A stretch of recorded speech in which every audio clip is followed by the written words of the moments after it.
ಗೆಹಾಜಿ ಗೊತ್ತಲ್ವಾ ನಿಮಗೆ? ಗೆಹಾಜಿ ಗೊತ್ತು. ಏಲಿಷನ್ ಬಂದು ಒಬ್ಬ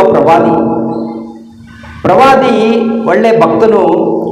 ಆತನ ಜೊತೆಯಲ್ಲಿದ್ದಂಥ ಈತನು ಗೆಹಾಜಿ ತನ್ನ ಗುರು ಏನು ಹೇಳ್ತಾರೋ ಅದಕ್ಕೆ ಒಳಪಟ್ಟು ದೇವರಿಗೆ ವಿಧೇಯರಾಗಿ ಹೋಗ್ಬೇಕು.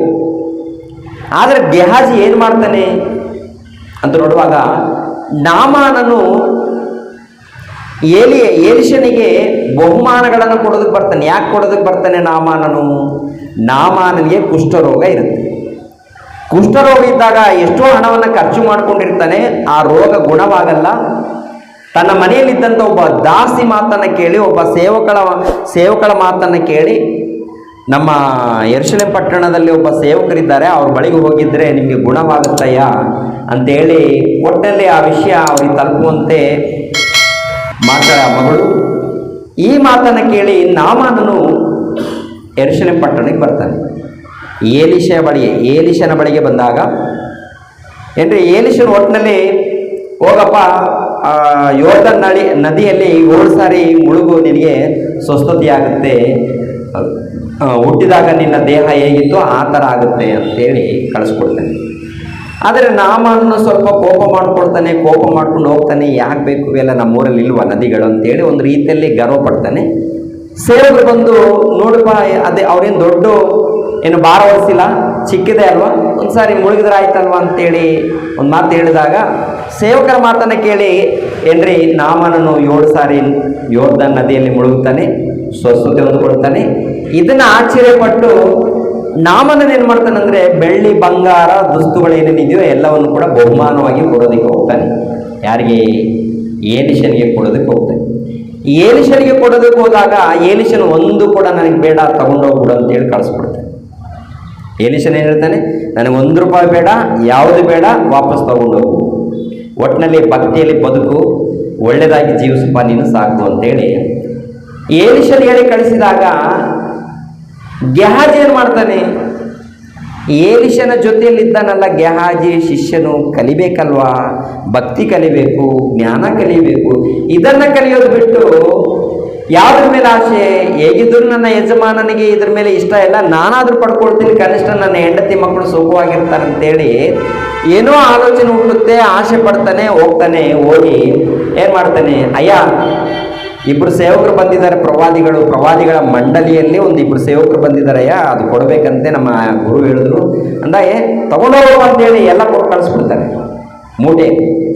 ಇವರೇನು ಮಾಡ್ತಾನೆ, ಏಲಿಷ ಬಳಿಯಲ್ಲಿ ಹೋಗೋದು, ಸೀದಾ ಗೆಹಾಜಿ ತನ್ನ ಮನೆಗೆ ಹೋಗಿ ಎಲ್ಲೋ ಇಟ್ಟು ಆಮೇಲೆ ಸೀದಾ ಬಂದು ಎಲ್ಲಿ ಗುರು ಬಳಿಯಲ್ಲೇ ನಿಂತ್ಕೊಳ್ತಾನೆ, ಏಲಿಷನ ಬಳಿಯಲ್ಲಿ ನಿಂತ್ಕೊಂಡಾಗ ಏಲಿಷನ್ ಕೇಳೋದು ಪ್ರಶ್ನೆ, ಎಲ್ಲಿಗೆ ಹೋಗಿದ್ದಿ ಗೆಹಾಜಿ?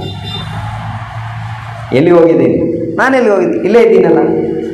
ಹಲೋ, ನಿನ್ನ ಹಿಂದೆ ನನ್ನ ಹಾರ್ತ ಬಂದಿದೆ ಗೊತ್ತಿಲ್ವ? ನೀನು ಎಷ್ಟರವ ನೀನು? ನೀನು ಎಲ್ಲಿ ಹೋಗಿದ್ದೇ ಗೊತ್ತು, ಏನು ಮಾಡಿದ್ದೇ ಗೊತ್ತು. ನಾಮಾನನಿಗೆ ಅಂಟಿರುವಂಥ ಕುಷ್ಠ ರೋಗ ನಿನಗೆ ಅಂಟುತ್ತೆ. ನೋಡಿದ್ರೆ ಅಂದರೆ ಯಾರು ತಂದುಕೊಂಡ್ರೆ ಈ ಒಂದು ಮೋಸ ಯಾರ ಮೂಲಕ ಮೋಸ ನಡೀತು? ಏಲಿಷನ ಮೂಲಕ ನಡೀತಾ, ನಾಮಾನನ ಮೂಲಕ ನಡೀತಾ, ತಾನೇ ತಂದುಕೊಂಡಿದ್ದಾನೆ. ದೊಡ್ಡ ಮೋಸನ ಚಿಕ್ಕ ಮೋಸನ ಅಂತ ನೋಡುವಾಗ ದೊಡ್ಡ ಮೋಸ ತನ್ನಷ್ಟಕ್ಕೆ ತಾನು. ಏನಪ್ಪ ಅಂತ ನೋಡುವಾಗ ದುರಾಸೆ. ಇದೇನು ಗೊತ್ತಾ? ದುರಾಸೆ ಇದು. ನೋಡಿ, 2ನೇ ಅರಸುಗಳು 5ನೇ ಅಧ್ಯಾಯ 25ನೇ ವಚನವನ್ನ ನೋಡಿ. 25, 26, 27, 25, 26, 27ನೇ ವಚನ. 2ನೇ ಅರಸುಗಳು. ಅವರು ಹೋದ ನಂತರ ಇವನು ತನ್ನ ಯಜಮಾನನ ಬಳಿಗೆ ಬಂದನು. ಏಲಿಷನು ಅವನನ್ನು, ಗೆಹಾಜಿಯೇ, ಎಲ್ಲಿಗೆ ಹೋಗಿ ಬಂದಿ ಎಂದು ಕೇಳಿದನು. ಅದಕ್ಕೆ ಅವನು, ನಿನ್ನ ಸೇವಕನಾದ ನಾನು ಎಲ್ಲಿಯೂ ಹೋಗಲಿಲ್ಲ ಎಂದು ಉತ್ತರ ಕೊಟ್ಟನು.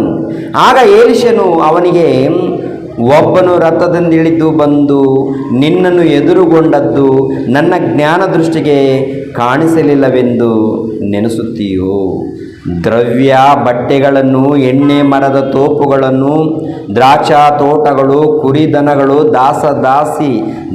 ದಾಸಿ ಜನವು ಇವುಗಳನ್ನು ಸಂಪಾದಿಸುವುದಕ್ಕೆ ಇದು ಸಮಯವು.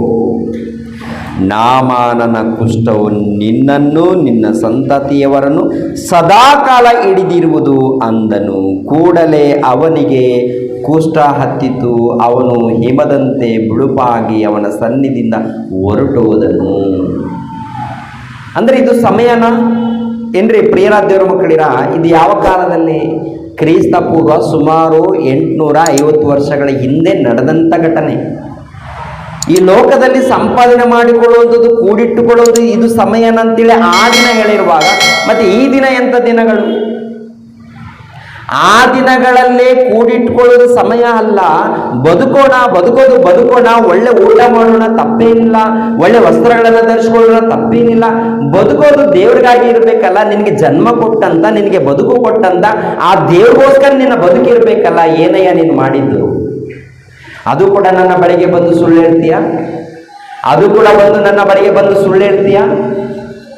ಸುಳ್ಳು ಹೇಳುವಂಥದ್ದ? ನಾಮಾನನಿಗೆ ಹತ್ತಿರುವಂಥ ಕುಷ್ಠರೋಗ ನಿನಗೂ ನಿನ್ನ ಸಂತತಿಯವರೆಗೂ ಸದಾಕಾಲ ಹತ್ತಿರುತ್ತೆ. ನೋಡಿ, ಅವನಲ್ಲಿ ಹುಟ್ಟಿರೋಂಥ ದುರಾಶೆ ಇದೆ ನೋಡಿ. ಆ ದುರಾಶೆ ಎಲ್ಲಿಗೆ ಹೋಯ್ತು? ಏನನ್ನ ತಂದುಕೊಳ್ತದು? ಕುಷ್ಠರೋಗ, ಭಯಂಕರವಾದಂಥ ರೋಗಗಳು ತಂದುಕೊಂಡ್ರು. ಅಂದ್ರೆ ಈ ಕಠಿಣವಾದಂಥ ಭಯಂಕರವಾದಂಥದ್ದು ಯಾರು ತಂದುಕೊಂಡಿದ್ರು? ಯಾರು ತಂದುಕೊಟ್ರು? ಇನ್ನೊಬ್ರು ಮೋಸ ಮಾಡಿದ್ದಾರಾ? ಮತ್ತೊಬ್ಬರು ಏನಾದರೂ ಮಾಡಿದಾರ? ಇಲ್ಲ ಪ್ರಿಯರೇ, ಅವ್ರು ಮಾಡಿರುವಂಥ ತಪ್ಪು ಪ್ರಿಯರಾದ ದೇವರ ಮಕ್ಕಳಿರ.